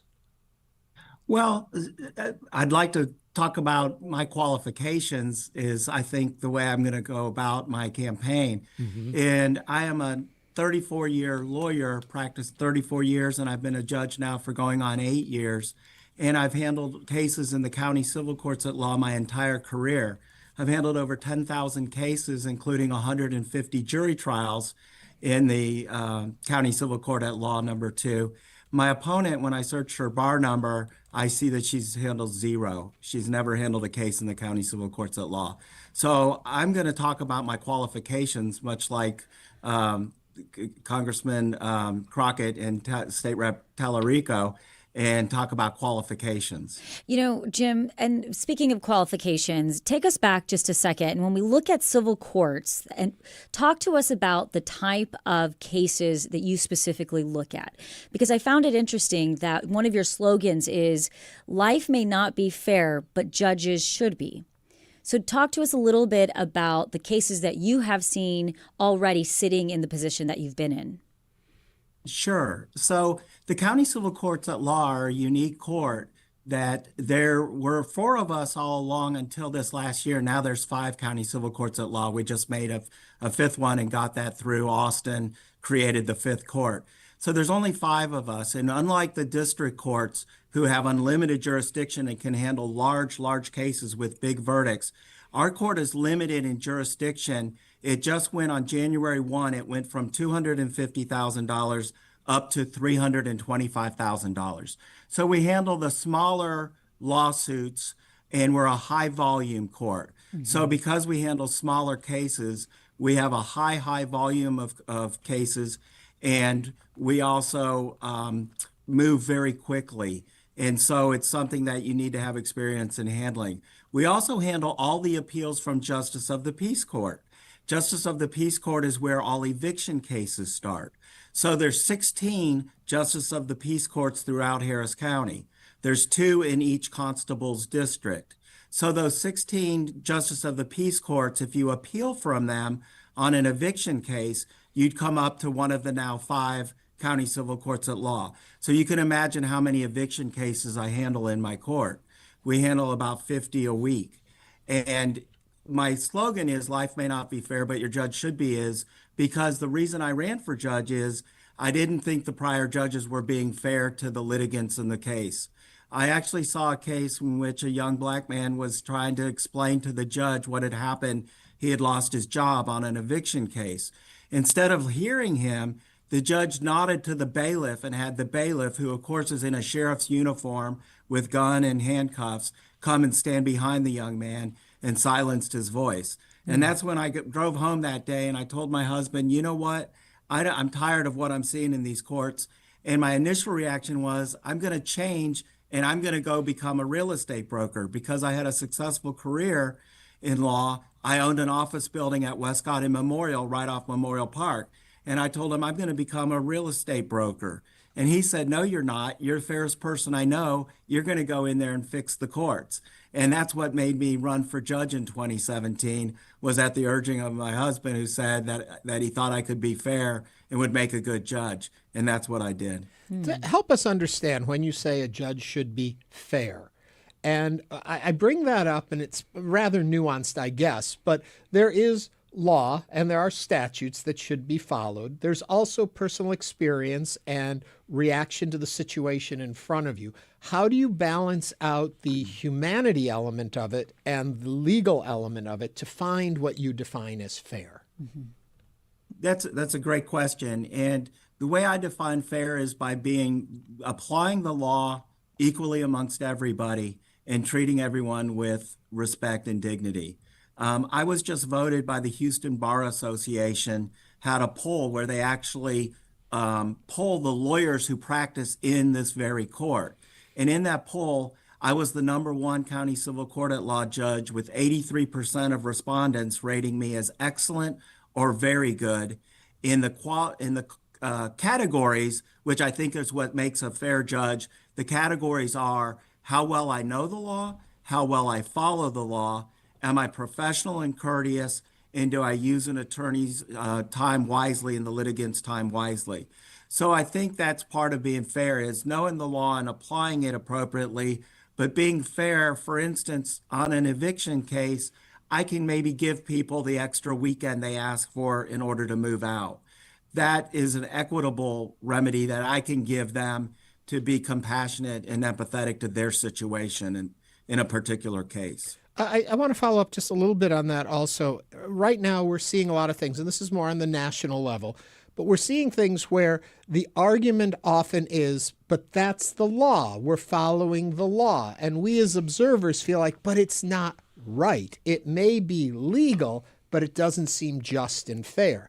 As a judge, how much of that can you take into consideration when deciding a case, and how much do you have to just sit? Yes, I can see adding a couple days before someone gets evicted and stuff like that, but how tightly do we have to follow the law, and how much do we have to do what may be perceived as just, fair, and right?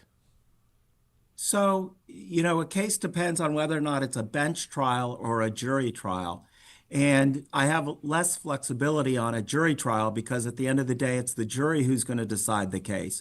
So my job there is to simply be an umpire. Like you said, I'm going to call balls and strikes and follow the law and just tell the jurors what the law is. They're going to decide the facts. And once they answer the jury questions at the end, then I apply the law to their answers. And that's how it works in a jury trial. On a bench trial, it's a lot more nuanced because I'm the fact finder as well. So if smell right to me, I have a lot more leeway to find in favor of the party who I think, even though it appears the law favors one side, if the facts and the nuances of the case lead me another way, then I can use my discretion in that accord. So we all, I think, know the laundry list of criminal courts and what kind of cases they have. Other than evictions, what are the, say, top 3 or 4 cases that you handle? So we can handle any case up to $325,000. So in Houston and Harris County, we know we like to drive our cars. So you can imagine how many car accident cases I have. That's another big issue in my court, our automobile motor vehicle accidents. Then I also handle a lot of debt collection cases where either a credit union or a credit card company is suing to collect a debt, and it's a debt collection. The third main kind of case I handle, and this one has no dollar limit, it's carved out special, is eminent domain. Mm-hmm. And eminent domain is when a governmental entity or someone with the governmental rights is taking property of a property owner in Harris County. In those cases can be very large. In fact, in my court, I had a $4.5 million verdict in a particular case. And so those are really big cases, and they're kind of unique to our court. We used to have exclusive jurisdiction on those cases. Now people can file them in any of the district courts as well, but we still get the majority of those cases. So you can imagine with the I-45 expansion, how busy I'm going to be when normally I'm doing a high volume, low dollar docket, and then all of a sudden I've got a $4 million eminent domain case. For instance, let's look at gallery furniture. I won't be surprised if that doesn't end up in litigation over the value of that property on 45 when they go to expand the highway. Oh, they're going to take over gallery furniture? Well, I think the widening of the highway is going to be in that area if the project goes forward. Wow. Yeah. I can see why Mattress Mac would not like that to happen. Correct. Yes. I'm curious, just it's a total side note here, but you talk about either being a bench trial or a jury trial. What do you recommend to folks that come before a court and they're asked, do you want a jury trial or do you want just a judge to decide? Where do you think people should go with that from what you see in a day in, day out basis? Well, first they should trust their lawyer's advice. The lawyer's going to know better than they are as to what kind of judge they have. I think I'm a great judge, and so I encourage people to have bench trials. I have people thanking me even when they lose. They thank me because they know I was thoughtful and courteous and fair. But if not, then you may want a jury trial and have a jury decide your case. But there's a lot of thought goes into it and a lot of strategy on behalf of the lawyer and the client to decide which case they want. The automobile accidents, the defense attorneys always want a jury trial. I very rarely do an automobile accident as a bench trial. I'm curious also with a reelection, when we vote for politicians, there seems to be a lot of information, easy way to see who's who, what they stand for, and all of that. As a judge, it may often be a little more nuanced. How should people get educated about who the candidates are? And on a broader question, do you think it's right that judges are up for reelection and that they have to, in a sense, campaign? Well, it's very difficult because there's a lot of things as a judge I cannot say. I cannot take positions that may come before me. And so I'm limited as what I can say as a judicial candidate. It makes it hard. Now, there's a big debate on whether judges should be appointed or elected. And different states have different rules regarding that.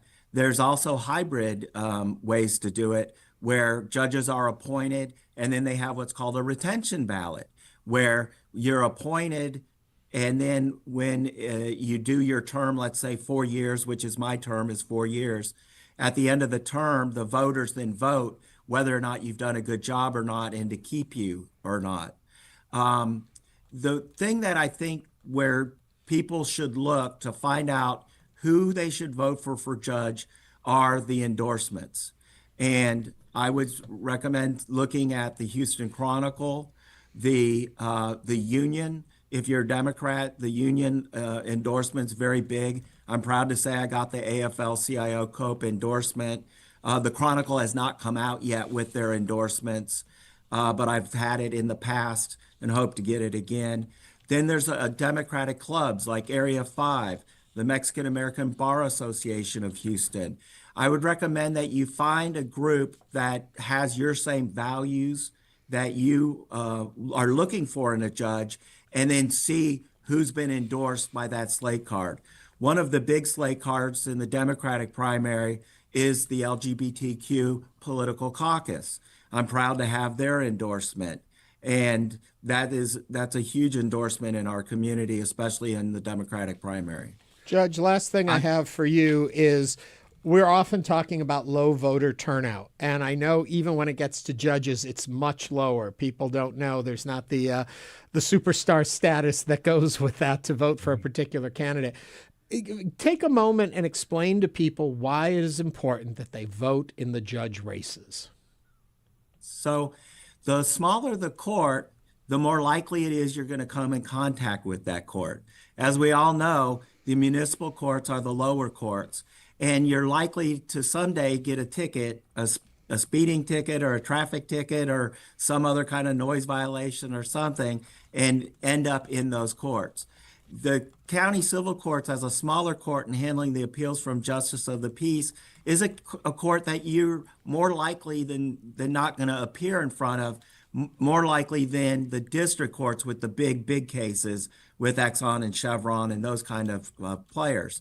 So it's important because you may be in front of a judge, either you, a family member, or a friend may be facing an eviction. And you're going to want to make sure that you have an empathetic, compassionate judge sitting in that bench. I also forgot to mention I was endorsed by the Houston Black American Democrats the other day on Saturday. And that's one that I hold near and dear to my heart because it's important for all communities to know that I'm a judge for everybody. I grew up in Kingwood. I live in the central near Memorial Park area in Rice Military, but I campaign hard in the underserved communities like Sunnyside and Acres Home. And I'm proud of the work I've done in those communities to help get resources to them. For instance, I'm the prior board chair of Legacy Community Health Services, who's now opening a clinic in Acres Home. So I'd also say, look at the people who've been in your neighborhood and in your community is also a way to look at who you're going to vote for and why you should vote for them. Judge Kovach, I'm interested to know your thoughts on Texas becoming the first state in the U.S. to eliminate the American Bar Association oversight of its law schools. Do you have a thought on that? Yeah, I disagree with that decision. I think the American Bar Association does an excellent job of screening law schools and looking at who should be qualified to sit the bar and become an attorney. You have to remember, attorneys have incredible power and they have fiduciary responsibilities.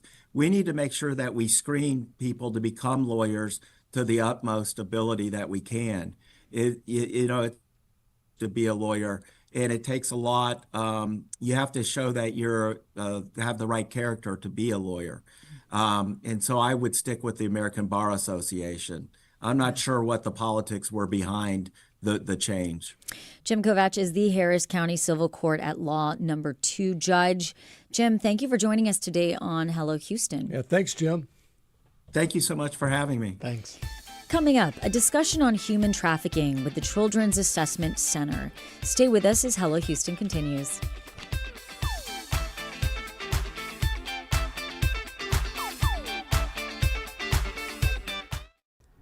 Want to binge All Creatures Great and Small, catch up on Nova, or revisit Ken Burns' documentaries? You can with PBS Passport.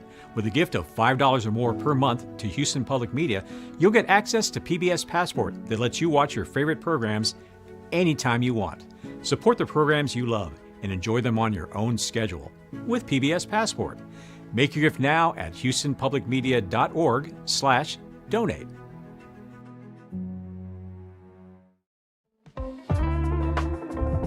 Can't get enough PBS programming? PBS Passport is an added member benefit that offers exclusive streaming access to many of your favorite programs on the PBS app. Whether you're an NPR listener, a PBS watcher, or both, your ongoing donations of at least $5 per month qualify for PBS Passport. Make your gift now to start watching at houstonpublicmedia.org/donate. I want to make a movie about this. The Arts Hour brings you film, The themes in it are so far ahead of their time. books, The detail is amazing. art, There's all the personal stuff. theatre, Lots of singing and dancing and colours. music, The dance floor is made for dancing. and everything in between. I want it to be exciting. That's the Arts Hour with me, Nikki Beatty. I really identified with it. From the BBC. The Arts Hour, Friday nights at 9 on News 88.7. Hey, this is David Green, host of Sports in America. Each week, we will explore stories that shape athletes and fans alike. Join me Sundays at 5 p.m. on News 88.7 for in-depth conversations with people across the world of sports, from the star who hits the game winner to the millions of us whose lives are touched by the game, covering everything from elite competition to the personal stories behind the games. Sports in America, Sundays at 5 on News 88.7.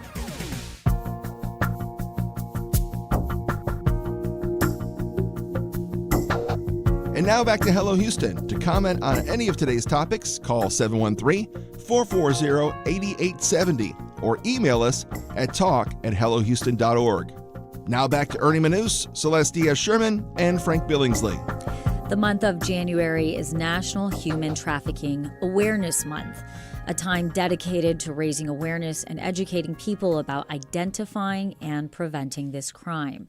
And considering how Houston is consistently ranked as the most prevalent city for human trafficking, the Children's Assessment Center, a local children's advocacy organization, is working towards educating families about trafficking, while also emphasizing the important role the community plays in protecting children from this crime.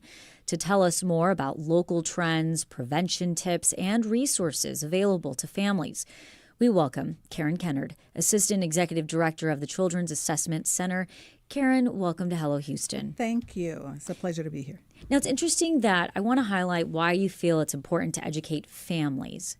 When we talk about families and human trafficking, what is the link and why are we looking at families? Okay.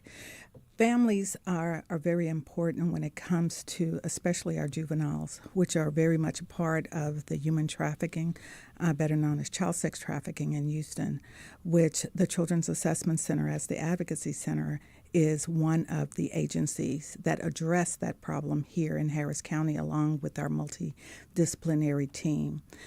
Many times people don't understand that a lot of times when children are trafficked, it's by someone they know. Mm-hmm. It could be a family member, a family acquaintance, a peer at school, because the people who traffic children, they recruit them from our schools, our malls, anywhere a child would hang out, online, social media sites where young people would hang out. So it's very important that families, as well as the community, are aware of the signs to look for when it comes to trafficking, especially with our young people and with FIFA coming. The things to look out for, what should they be aware of? Some of the things, the changes in behavior. A child who may have been active is now withdrawn, or, a drop in grades, or the disappearing from home or school. Also, things like gifts. unexplained expensive gifts, designer purses, especially phones. A child might spend a lot of time on their phone or their computer, and they're not willing to share who they're spending that time with. Children that are more at risk that we see are children who are having problems at home, children who were in foster care, or children who are having financial difficulties at home, or children who might be questioning their sexuality or part of the LGBT group in the Houston area. So we want our community to be aware. Now, there's not just one sign that definitely says that a child is being trafficked. Right. It could look different.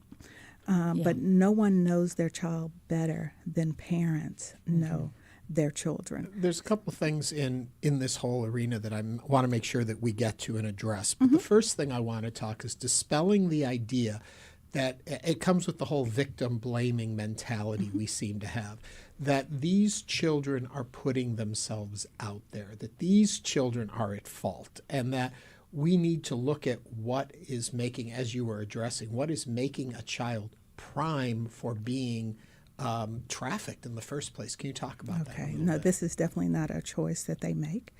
When you have people who victimize these children and they are recruiting them out of school, or they are using things or private information to blackmail them into the life, or they're giving them things that they would not have normally have to win them over and to win their trust and quote-unquote love, that child is dedicated to that person. It starts off in the little Romeo-Juliet syndrome at the beginning, and then it turns into abuse. Now, if a child is being threatened, their life is being threatened, or their family's life is being threatened, it's hard for them to come forward. And these are very difficult cases because these children are very protective of the person who has put them in this position or in the life, because they feel in some situations, especially children who may be struggling financially or in foster care or in a bad home environment and has experienced a lot of trauma, it's very hard for them to, or very easy for the trafficker to blackmail them or encourage them to be loyal to them. Right. So, Karen, I have to ask you, though, so if you're combating, you're trying to provide and help a child, and you're bringing awareness to families, but oftentimes, as you just mentioned, it's starting within the home. There's an issue happening at home that these kids are looking for safety, and there are people saying, hey, I'll take care of you. I'm going to treat you right. You're worth something, when they don't feel like they're worth something at home. Yes. So what resources do you provide when you're walking that line between trying to keep kids safe, bring awareness to families, but sometimes it's their own families that are causing the problem? And that's where communication and education comes in. It's very important that we educate ourselves, educate our schools, educate our professionals on what to look out for, as well as what to do and who to go to when this problem occurs. Children need to know that they're worth something, and don't let it be a stranger that has to tell them that. And that's, I think, the big question Frank and I were discussing. Frank was saying how early in our conversation, who do you tell if you see somebody that looks like they're in trouble? Okay. There are, we have some information on our website at cachouston.org for resources. But if it's an emergency situation, you're going to call the police, 911, your local law enforcement agency. The National Human Trafficking Awareness Hotline is available, and that information is on our website also. You keep saying children. Is there a particular age group that this is really centered on? And when we look at child sex trafficking, the age of 12 and 13 is the most that we see. That's where they're starting, and that's, they want to bring them in. They have a longer time. That's middle school. Yes, and your middle schools are a ground where they like to look for their victims. You were just talking as well about as high schools. Talking about alerting someone. I think often people are in the situation where they feel something might not be right, but they don't know if that's the point where they should intercede or not. What guidelines do you tell people to know when to take action? learning to communicate with our children, winning their trust over, letting them know these are difficult cases. Yeah. So letting them know, I see there's something going on. I'm here for you.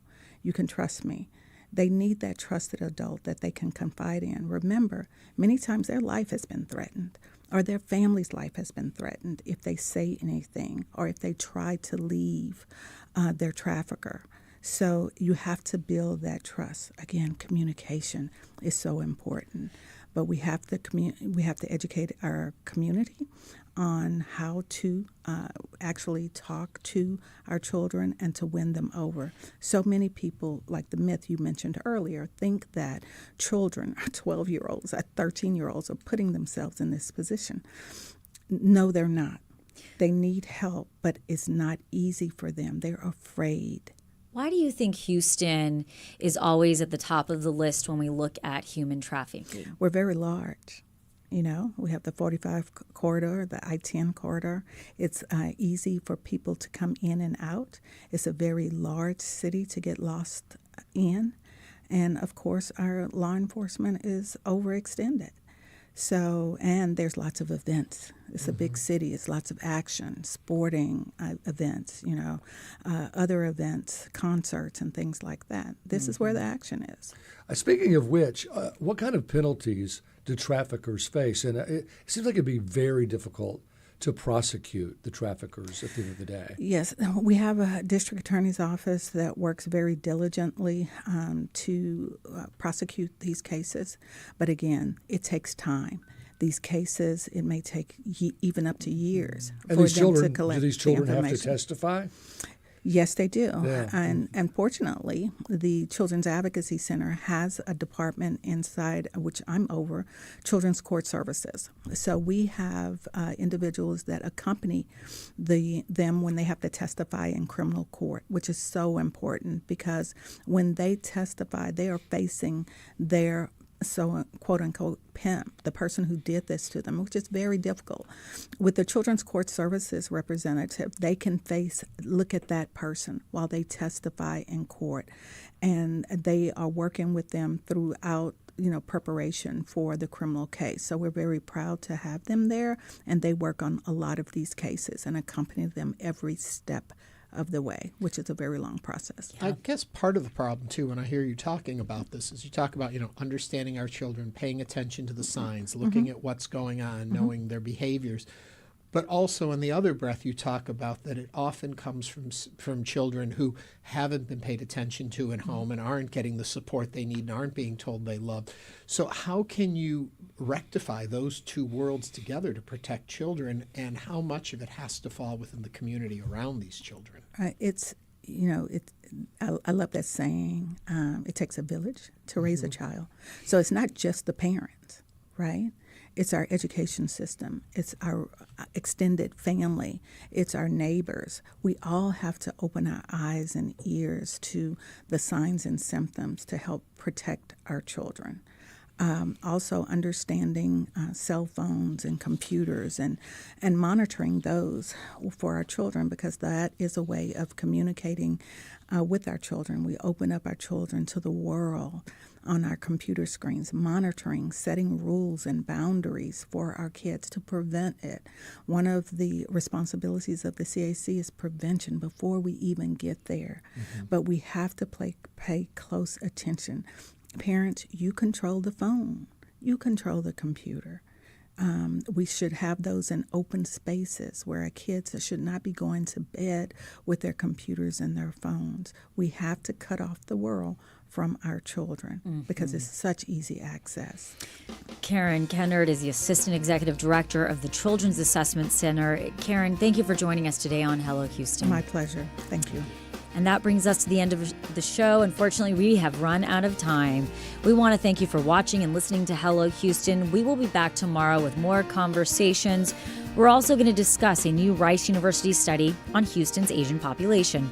This is News 88.7. Have a great day.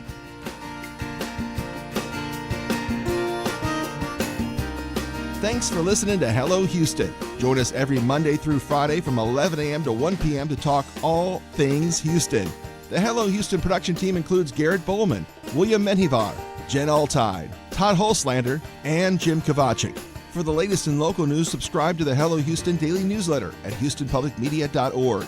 Hello Houston is a production of Houston Public Media.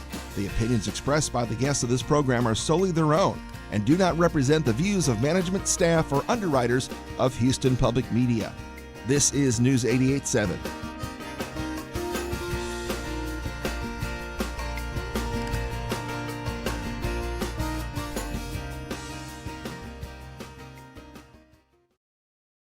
Support for Houston Public